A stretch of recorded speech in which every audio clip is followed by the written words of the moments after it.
I'm at 557 Vreeland Road. I'm outside in the backyard. I'm going to go through the 4-inch clean out tee and camera repair that was made in the yard.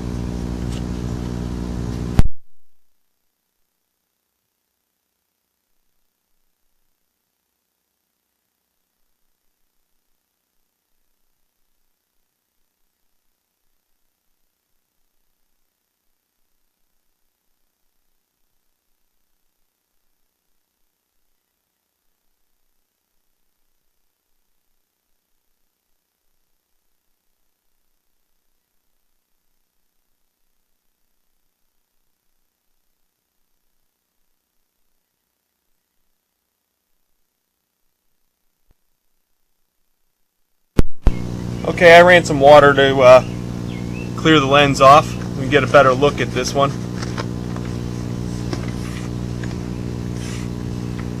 As you can see, it is all plastic.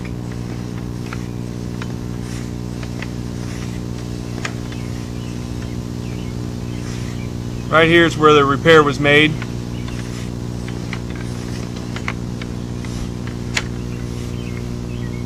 And this is where the end of it is here, the repair. It goes back into the old 4-inch plastic. I'm going to go ahead and pull out now.